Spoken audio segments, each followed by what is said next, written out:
with my presentation from the ground up. Well, talk about a little source sync tracing within the JVM. My name is Steven van der Baan. I'm Dutch.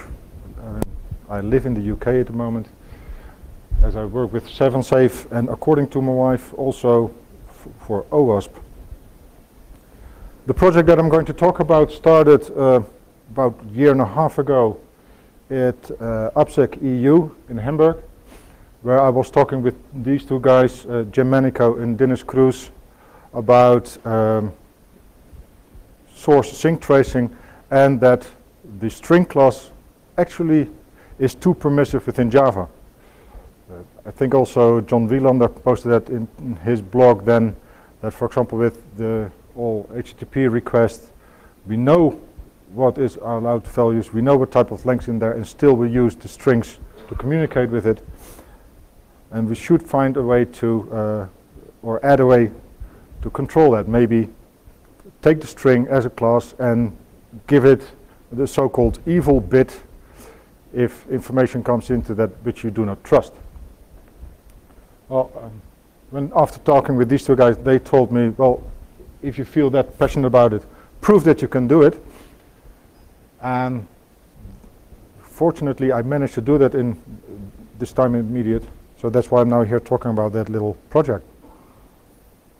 So the basic idea that I had was that every string that will enter into your application will be marked with a so-called evil bit, and every exit point of your application, it will check, does this string contain the evil bit, and yeah, we'll make a warning in some sort of fashion. A couple of pointers what I want to add to it is that the application itself should not be changed whatsoever. You should just take an application, run it, and this should be marked within that. So from that point, it's more intended towards also testers that can test the application in the staging environment, not bothered with production, etc. So when I started in my quest to discover, like, how can I do this type of tracing, there are a couple of technologies that I investigated at first. First was with bytecode manipulation for using Java Assist, but then you had to change the bootstrap class. Is IOP, but especially with reflecting classes and trying to do that in a dynamic way is quite challenging. Or the Java agent, like JRebel does with their instrumentation.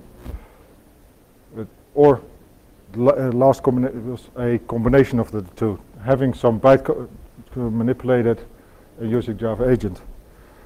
I wanted to go through the Java agent route, but I discovered that you cannot touch the string class as is, because all those Java agents are loaded after the bootstrap classes are loaded.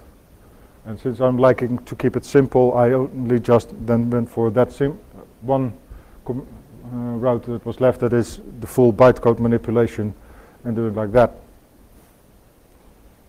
And also, like Zap says, that his technology, it is designed to be used by people with a wide range of security experience, but especially to use by people that are within the testers or DevOps and those type of people. They should be able to use it and test it and demonstrate if an application is secure or not. So back to the basic idea. Here you see the first test class that I made just to have a proof of concept to work with what I wanted to do. Simple read from your input in a buffered reader.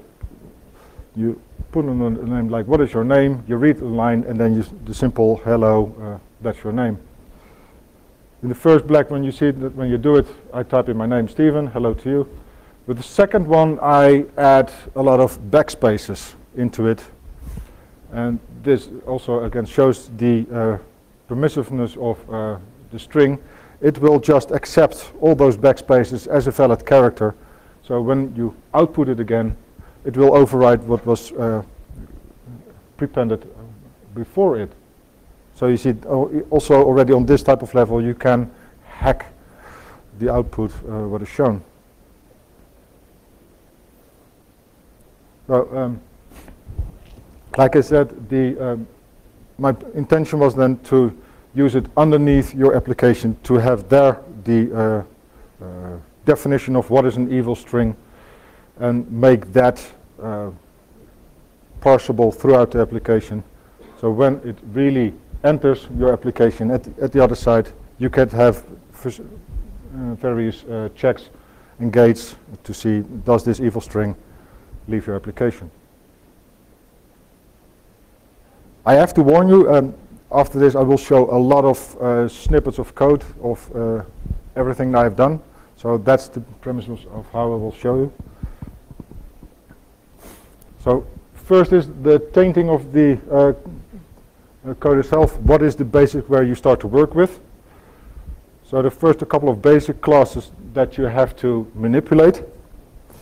First of all, the string. As I said, the string is the type of class that I want to follow throughout my application. So I have to give that a particular method tag so that I can demonstrate this is a tainted string. The other one is the string builder, because string by itself doesn't do that much, but every time when you concatenate or if you do specific transformations on a screen, underneath string builder is being used. So that one had to be changed as well. Because I want to have a bit more dynamic finding, like where are my sources and where are my sinks, I also changed the class loader a little bit. Because the class loader, all classes that are loaded into the JVM first come in as a block of bytes, and they are instantiated by that particular class loader. This also applies to classes that are loaded through the reflection technique. So if you touch the class loader, you will have the default point where classes will come into your application. And as I said, at the moment, it is a fairly small application which I have. I have a generator which will, I should show later, generate the various base classes, some utility classes, and that's the basic of what I will add into the bootstrap classes. So how do I build it? As I said, first I create my project classes, and in that I manipulate the base classes, the string builder, class loader. After that, support classes. And last step I do is to create a jar to use it also with other techniques. And for the string, I really liked JavaSys, because that is a extremely powerful on the bytecode manipulation. As you see, you can use simple code snippets which you can enter. It also has a couple of predefined getters and setters, which make it easy to define what you want to add to a particular class. As you see, I first add just a Boolean value to mark if something is tainted or not. And I'm using the fact that the moment it is instantiated, it will default be false. I also added the stack trace element. So if I have a location where a string comes in, I mark that one as tainted. I also will set a stack trace into this position so that when it enters, I can immediately say this is where the string was created, and here I am when it goes out. When you write that, you just write it to a file and you can use it as a separate class. Same also goes for the class loader, although there they use a lot of method inheritance, so it was quite tricky to first find out which particular defined class I had to use. I managed to find that it was the one with the longest amount of parameters in it, so I grab that one. I rename it so that I can just process any classes before it's given to the last stage within the class loader. I can wrap it if I want. But I have to be careful that I'm not wrapping everything. So I already start with checking for a little bit of class files, like are they the ones that I don't want to wrap at this moment? So use the normal one. But if it's one that I am interested in, I will check on a couple of levels. Have I defined a specific, this is a class that I want to instrument, then modify it. Or does it implement a particular interface which I'm interested in? You have to modify it. Or does it extend a particular abstract class? Then I want to modify it as well. So, like I said, if the class needs wrapping, I chose the XML format to check it against the interfaces or parents. And this whole interface will contain then all the classes and methods that can be labeled as sources or sinks. And this is how my XML at the moment looks like. As you see, a simple setup where I have a couple of sources in it, a couple of sinks defined, and on the bottom one I have stuff which is checked more on the runtime. So when you go to the proof of concept that I showed earlier, then more into a test, unit test type of setup. As you see, I said that the readline method within the buffered reader, that should be considered a source. With every test class, I use this particular get username function, so I am always sure that this will give me a tainted string as a result. And this is within the Gradle method, the way on how I check it. And as you see, I just, all the classes that I had generated for that particular class, I prepended on the bootstrap class path. And as you see, that it's only just a couple of classes. And I will use the throw exception at this moment, because within unit test it's easy to capture. These were the test classes. The first one is just a simple the input-output. The second is where I used string concatenation. And the third, the string.format, like 3 different ways of manipulating the string. And long live the green flag of past when that happens with unit test.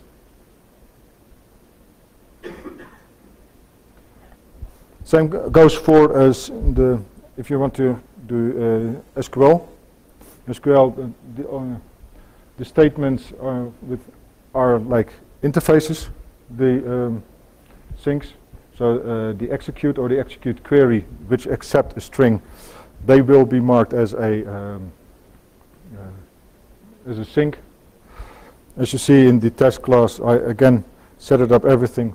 First had to set up a dummy database for everything to compile correctly. But the moment the execute query is being hit, that's where the exception is being thrown, which is expected by this particular test class. And so I can, at that point, I demonstrate that this string, this tainted string, was they tried to get out within the execute query.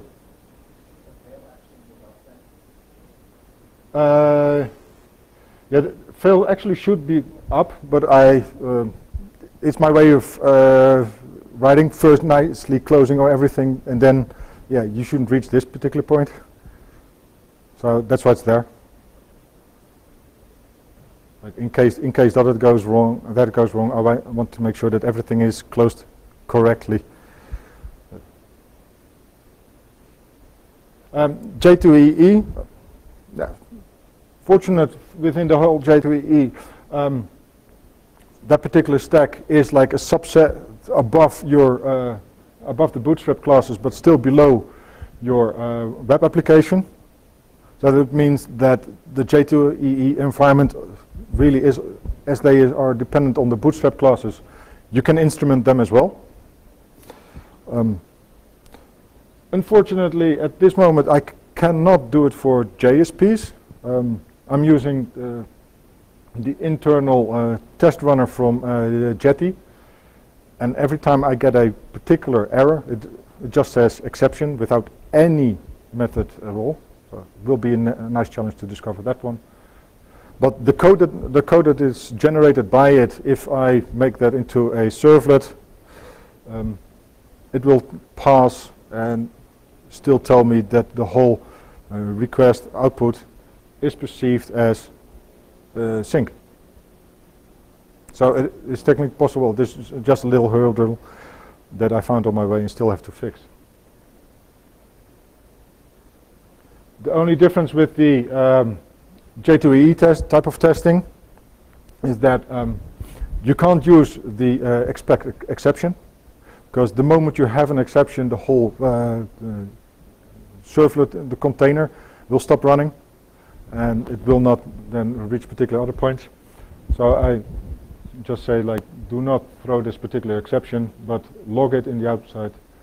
And as you see within the particular test case, that the obtained exception was logged in the system.out. So you can locate it there still. So, like, I did J2EE, and I started to think to myself, why should I stop there? So then I started for the various other JVM languages, Groovy, Scala, Jython, JRuby, Rhino, because they are all running within the JVM. So technically they should also be able to be tested with this source sync method. But it gives, for every language, it gives a new challenge, how to discover where it goes, where it comes from, and how you should annotate those particular methods. But still, as I said, name those particular languages. They are wrapped underneath your particular application, like a J2EE application.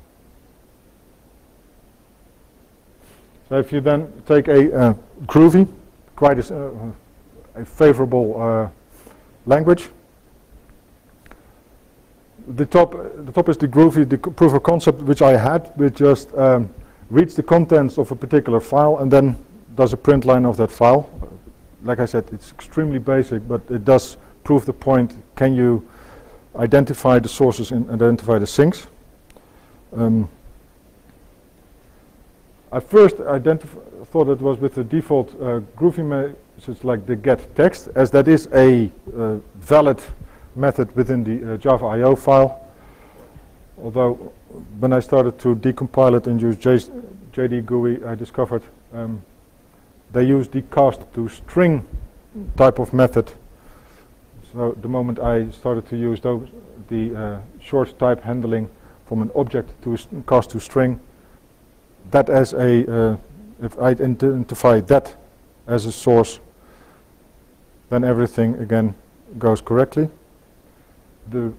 As you see, I'm using an end script in that particular way, where I just call the Groovy with all the particular Groovy class paths. So I'm not relying on the whole Groovy environment. I just deconstructed their way of executing the Groovy, which boils down to the simple Java executing. And then, as you see here, it says that taints are detected. The reason why it says it's multiple is because every time, also within the string builder, I do make these mentioning that, hey, I found here a string which is tainted. Maybe I should do something from this point as well.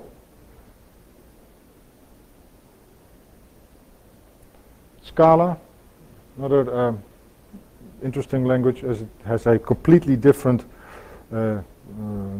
approach. Instead, they're not object-oriented, but they're a functional language. Simple, again, a simple read from file, makes the string out of it, close it, and do a print line of it.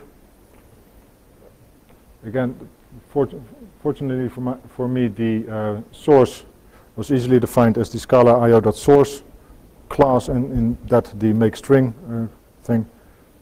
And again, with end, I executed it through a simple Java execution. And again, also there the taint was detected. The particular file that I use as input does contain a couple of backspaces, because as I make that as the point, this is going wrong, this is something that you should avoid or test against. The last language that I did for now was Jython, where again I open the file, read all the lines and print them. Then again I execute it through the Java with the particular JVM arguments. I give it the particular Jython Python code, and also there the taint was detected.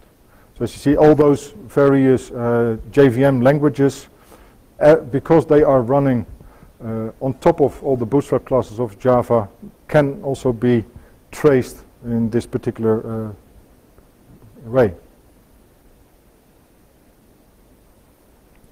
So what are my intentions to go forward with this one? First, getting JSPs to compile and run and test as well. Nothing bugs me more than running into a particular exception and not be able to figure out why it happens and why can't I fix it. Maybe also think of doing it with Java server faces to see if the same rules, the same principles applies to those areas as well.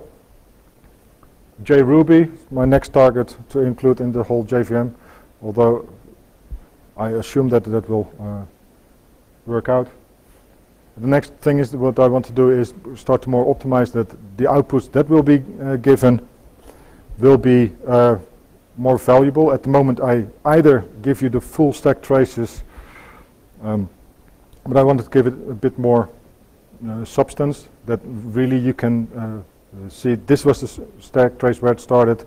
Here's, for example, went through a string builder, so it was a little bit manipulated, and here's when it went out, so that you can follow it a bit more precise, and maybe use it with a sort of graphical interface, because that's easier to and more beautiful. There are some projects that are similar, also in this particular thing. Java Vipasa does a bit the same like what I do. The difference, what they do is they change the first character of the string which you have, but they shift the whole process one character on, just that they have their own taint identifier placed in there.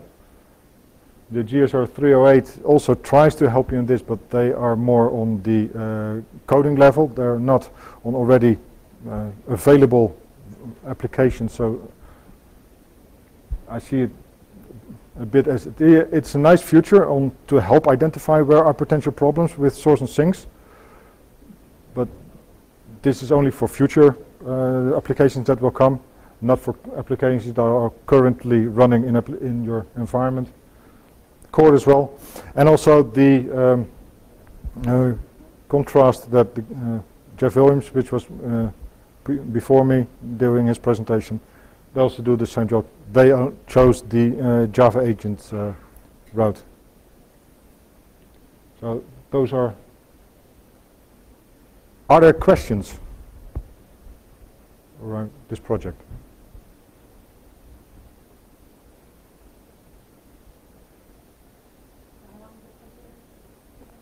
How long did it take to figure this out? I'm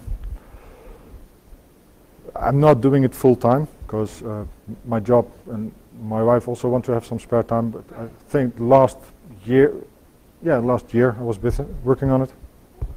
Sir.